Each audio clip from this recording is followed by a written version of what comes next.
Paduka, Waimas dan Wasurip ketika meninggal dibuatkan akta kematian.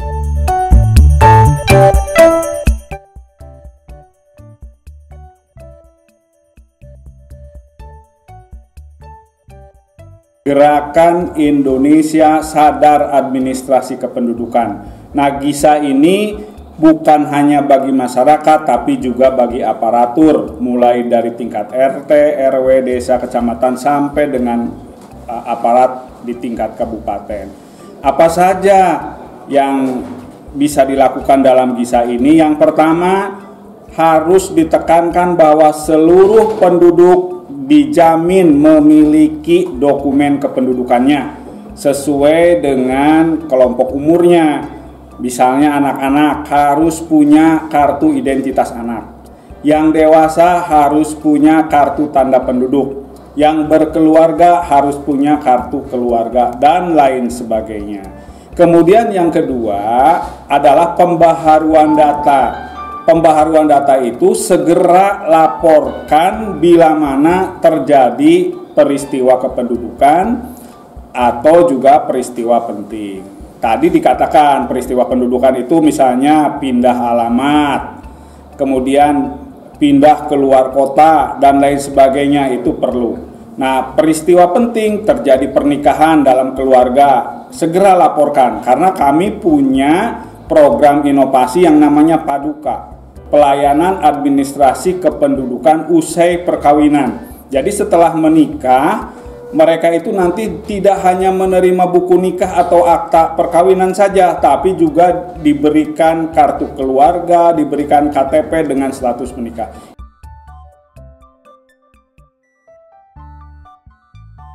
Untuk akta pencatatan sipil, ini tidak ada masa kadaluarsa. Jadi sekali dibuat seumur hidup. Misalnya akta kelahiran dibuat satu kali seumur hidup. Akta kematian ketika meninggal dibuatkan akta kematian juga sekali saja. Jadi untuk kartu keluarga itu sekarang berlaku seumur hidup kecuali ada perubahan elemen data, harus segera diganti. Untuk merubah atau update data di sini mengurus misalnya hapus salah satu anggota dan lain sebagainya dipersilahkan, tapi tetap lakukan atau lampirkan dokumen pendukung. Misalnya dihapus itu karena apa? Karena pindahkah, karena kawinkah, atau karena meninggal. Jadi itu dipersilakan, yang penting lampiran dokumennya perlu.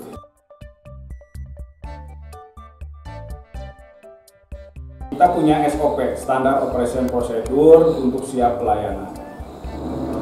Secara nasional, SOP ini ditentukan oleh penduduk di suatu daerah. Bila mana penduduk itu kurang dari 500, maka satu hari harus sudah selesai. Jumlah penduduk 500.000 sampai dengan 1,5 juta, 2 hari harus sudah selesai. Di atas 1,5 juta, maka dokumen ini harus selesai dalam waktu 3 hari.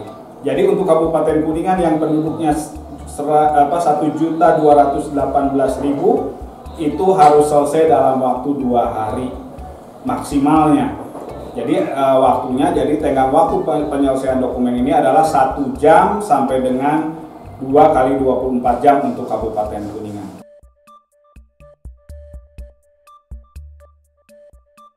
Cukup dari rumah dan nunggu dari rumah. Gunakan dawai yang dimiliki ataupun laptop yang dimiliki. Untuk pertanyaan, kami punya inovasi yang namanya Waimas dan Wasurip. Waimas itu WhatsApp informasi masyarakat, Wasurip itu WhatsApp saran, usul, kritik, dan pengaduan dari masyarakat. Jadi silahkan pergunakan nomor Waimas dan Wasurip ini untuk berkonsultasi sebagaimana tadi Teh Eci sampaikan. Terkait dengan perubahan dan lain sebagainya, kami akan layani permohonan itu melalui Sipanduk. Jadi dari rumah bisa melakukan permohonan dengan menggunakan dawai ataupun laptop. Kemudian juga tunggu di rumah, karena dokumen itu akan kami kirim untuk yang file PDF melalui email. Untuk file dokumen fisik akan kami kirim melalui PT Pos atau JNE dengan metode COD, jadi bayar di rumah. Jadi tidak perlu datang ngantri di kantor lah, diam di rumah, tunggu di rumah. Semua pengurusan dokumen kependudukan adalah gratis alias tanpa biaya. Hanya biaya pengiriman saja, COD oleh pos maupun oleh JNE itu sebesar Rp9.000.